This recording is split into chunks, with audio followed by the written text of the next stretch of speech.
ఓం విఘ్నేశ్వరాయ నమః. శ్రీమద్ రామాయణము 2వ అధ్యాయము. లంబగిరి పర్వతం మీద దిగిన హనుమంతుడు సముద్రం వంక చూసి, రాముడి అనుగ్రహం ఉండాలి కానీ ఇలాంటి యోజనాలు ఎన్నైనా దాటి వస్తాను అన్నాడు. ధృతి, దృష్టి, మతి, దాక్షం అనే 4ంటిని ఎవరు తమ పనులలో కనుపుకుంటారో వారికి జీవితంలో ఓటమి అనేది లేదు. ఈ విషయము వాల్మీకి మహర్షి తెలియజేశాడు. ధృతి అంటే పట్టుదల, దృష్టి అంటే మంచి బుద్ధితో ఆలోచించగల సమర్థత, మతి అంటే బుద్ధితో నిర్ణయించవలసినది, దాక్ష్యం అంటే శక్తి సామర్థ్యాలు. ఆ పర్వతం మీద దిగిన హనుమంతుడు విశ్వకర్మ నిర్మితమైన లంకాపట్టణం యొక్క సౌందర్యాన్ని చూసి ఆశ్చర్యపోయాడు. ఈ లంకాపట్టణాన్ని సొంతం చేసుకోవటం ఆ దేవతల వల్ల కాదు అని అనుకుని ఆ రూపంతో సీతమ్మను వెతకడం కష్టం కాబట్టి పిల్లంత రూపంలో సీతమ్మని వెతుకుతాను అనుకున్నారు. చీకటి పడ్డాక ఆయన పిల్లంత స్వరూపాన్ని పొంది లంక యొక్క రాజద్వారం దగ్గరికి వెళ్ళాడు. అక్కడికి వెళ్ళేసరికి వికటాటహాసం చేస్తూ పర్వతం అంత ఆకారంతో ఒక రాక్షస స్త్రీ కనపడింది. ఆమె హనుమంతుడిని చూడగానే, నువ్వెవరు? అరణ్యాలలో తిరిగే కోతివి, నీకు ఇక్కడ పనేముంది, ఇక్కడికి ఎందుకొచ్చావు అని అడిగింది. అప్పుడు హనుమంతుడు ఇలా అన్నాడు. ఓ వికృతమైన కన్నుల దానా, నేను ఎందుకు వెళ్తున్నానంటే ఒకసారి ఆ వనాలను, ఉపవనాలను, చెట్లను, భవనాలను, సరస్సులను చూసి వచ్చేస్తాను. నాకు అనుమతి ఇవ్వు అన్నాడు.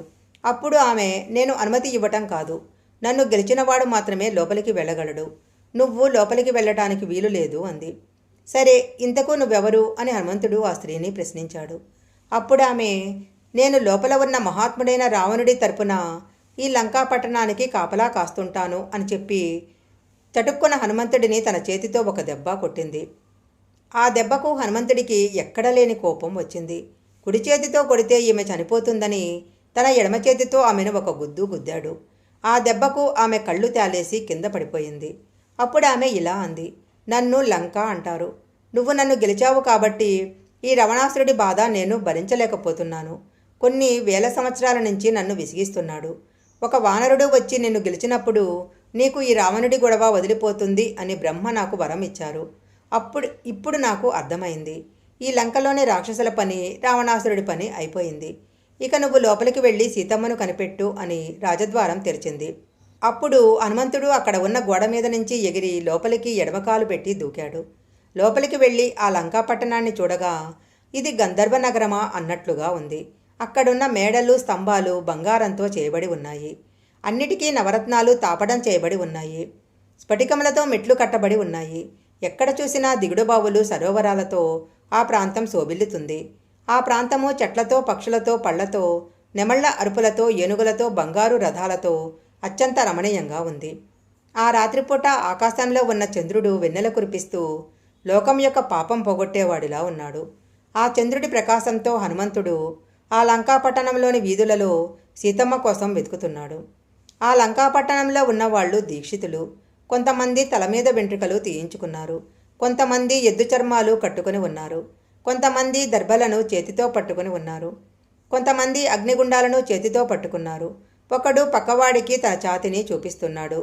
కొంతమంది తమ శరీరాలను కనపడ్డ స్త్రీల మీద పడేస్తున్నారు. కొంతమంది అయితే ఎప్పుడూ తమ చేతులలో పెద్ద పెద్ద శూలాలు పట్టుకుని ఉన్నారు. కొంతమంది పరస్పరము ఒకరిని ఒకరు తోసుకుంటూ ఉన్నారు. తమ భుజాల బలాలను చూపించుకుంటున్నారు. ఆ లంకలో ఒకడు శూలం పట్టుకొని, ఒకడు ముద్గరము, ఒకడు పరిగా, ఇలా రకరకాలైన ఆయుధాలు పట్టుకుని ఉన్నారు. అక్కడున్న రాక్షసుల పేర్లు ఏంటంటే ప్రహస్త, కుంభకర్ణ, మహోదర, విరూపాక్ష, వజ్రదంష్ట, సుఖ, ఇంద్రజిత్, జంబుమాలి, సుమాలి, రశ్మికేతు, సూర్యకేతు, ద్రంష్ట, రోమస. హనుమంతుడు ఆ రాక్షసుల అందరి ఇళ్లలోకి వెళ్ళి సీతమ్మ కోసం వెతికారు. ఆ సమయంలో రాక్షస స్త్రీలు తమ భర్తలతో కలిసి ఆనందాన్ని పొందుతున్నారు. ఆ స్త్రీలందరినీ చూసిన హనుమంతుడు ఇలా అనుకున్నాడు. మా అమ్మ సీతమ్మ ఇలా ఉండదు. సీతమ్మ కనిపించి కనపడకుండా ఉండే చంద్రరేఖలా ఉంటుంది. మట్టి పట్టిన బంగారు తీగలా ఉంటుంది. బాణపు దెబ్బ యొక్క బాధలా ఉంటుంది. వాయువు చేత కొట్టబడ్డ మేఘంలా ఉంటుంది అని అనుకుంటూ లంకాపట్టణాన్ని వెతుకుతూ రావణాసురుడి యొక్క ప్రసాదం దగ్గరికి వెళ్ళాడు.